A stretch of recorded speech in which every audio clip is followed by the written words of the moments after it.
Assalamualaikum warahmatullahi wabarakatuh. Baiklah, perkenalkan nama saya Fandi Okiorando, NIM 2719078.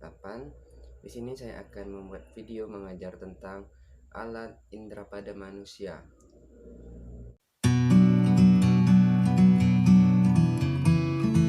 Assalamualaikum warahmatullahi wabarakatuh. Baiklah, sebelum kita memulai pertemuan pada hari ini, ada baiknya kita mengucapkan basmalah terlebih dahulu. Bismillahirrahmanirrahim. Kemudian kepada sekretaris, tolong absenkan kawannya yang hadir dan tidak hadir. Baiklah, kita mulai saja pelajaran kita pada hari ini. Baiklah, pelajaran kita pada hari ini adalah sistem alat indera pada manusia. Di sini kompetensi dasarnya mendeskripsikan hubungan antara struktur panca indera dengan fungsinya. Indikatornya mengidentifikasi alat indera manusia, menjelaskan fungsi indera penglihat, menjelaskan fungsi indera pembau, menjelaskan fungsi indera pendengar, menjelaskan fungsi indera pengecap, dan fungsi indera peraba. Baik, yang pertama mengidentifikasi alat indera pada manusia. Alat indera merupakan organ tubuh manusia yang mampu menerima rangsangan dari luar dan mengelolanya di otak sebelum diterjemahkan menjadi sebuah kerja. Alat indera pada manusia terdiri dari mata, hidung, telinga, kulit. 5 alat indera manusia itu memiliki bentuk dan fungsinya masing-masing. Kelima alat indera tersebut juga disebut dengan istilahnya panca indera.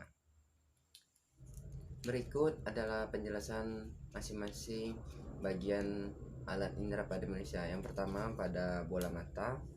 Mata manusia berbentuk agak bulat dengan garis tengah sekitar 2,5 cm. Bola mata tersusun oleh selaput mata yang terdiri atas 3 lapis, yaitu sklera, koroid, dan selaput hitam dan retina. Yang pertama, sklera atau selaput putih merupakan bagian yang paling luar dari bola mata. Fungsi sklera untuk melindungi struktur mata dan mempertahankan biji mata. Yang kedua, koroid, selaput hitam, adalah lapisan tengah dari bola mata yang banyak mengandung melamin dan pembuluh darah. Koroid berfungsi memberi nutrisi dan oksigen ke mata. Koroid juga berfungsi untuk menyerap cahaya, mengurangi cahaya yang memantulkan sekitar mata dengan dalam. Yang ketiga, retina. Retina adalah lapisan paling dalam pada mata. Terdapat bagian yang sangat peka terhadap cahaya, yaitu bintik kuning. Bintik kuning peka terhadap cahaya karena merupakan tempat berkumpulnya sel-sel saraf yang sehingga dapat berbentuk kerucut dan batang.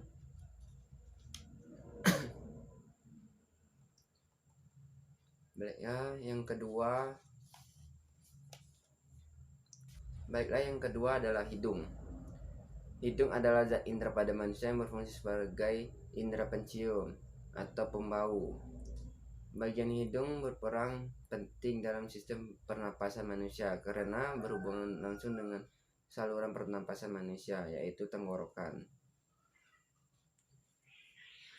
Hidung merupakan organ yang sangat penting dalam sistem pernapasan. Rongga hidung berfungsi sebagai jalan masuknya udara menuju tenggorokan.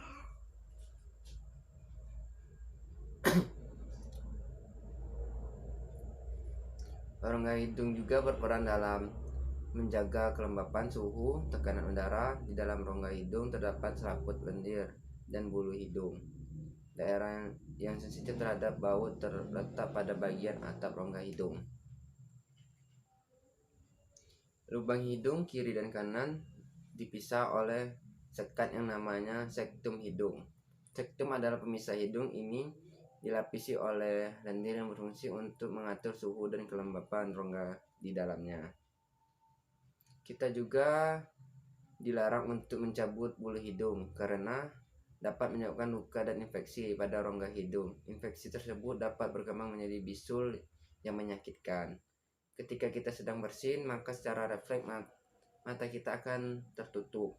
Hal ini dikarenakan saluran ductus nasolasiramis yang menghubungkan hidung dengan mata melakukan kontraksi agar tidak ada yang kotoran yang masuk.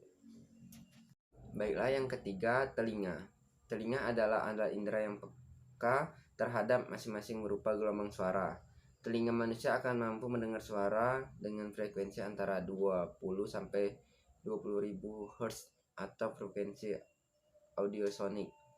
Telinga juga berfungsi menjaga keseimbangan tubuh manusia selain sebagai indera pendengar. Telinga terbagi menjadi 4. Daun telinga berfungsi untuk menampung getaran. Saluran telinga luar dan lubang telinga berfungsi untuk menyalurkan getaran. Kemudian kelenjar minyak berfungsi untuk menyaring udara yang masuk sebagai pembawa gelombang suara. Keempat, timpani atau selaput gendang berfungsi untuk menerima dan membesar getaran suara.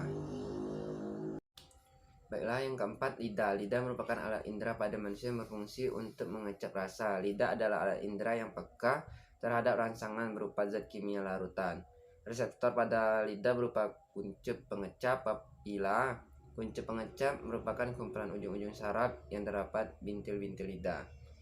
Lidah pada dasarnya untuk mengecap 4 jenis rasa saja, yaitu manis, pahit, asam, dan asin. Penjelasannya, manis terdapat di ujung lidah, asin samping lidah bagian ujung, asam samping lidah bagian pangkal, pahit pangkal lidah. Yang terakhir, kulit. Kulit adalah bagian terluar dari tubuh manusia. Selain sebagai alat ekskresi manusia, kulit juga berfungsi sebagai indera peraba. Fungsi utama dari kulit adalah untuk melindungi tubuh dari bagian dalam.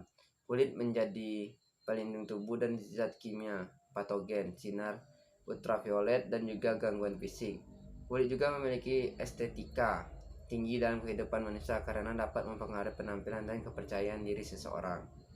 Kulit tersusun atas 3 lapisan, yaitu luar epidermis, lapisan dalam dermis, dan jaringan ikat bawah kulit hipodermis.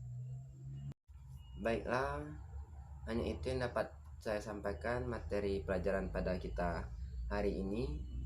Jika siswa ada yang ingin bertanya, saya silakan.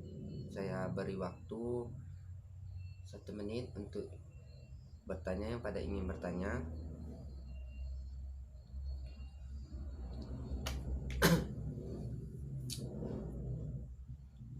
Kalau tidak ada, saya akan beri tugas saja untuk kalian.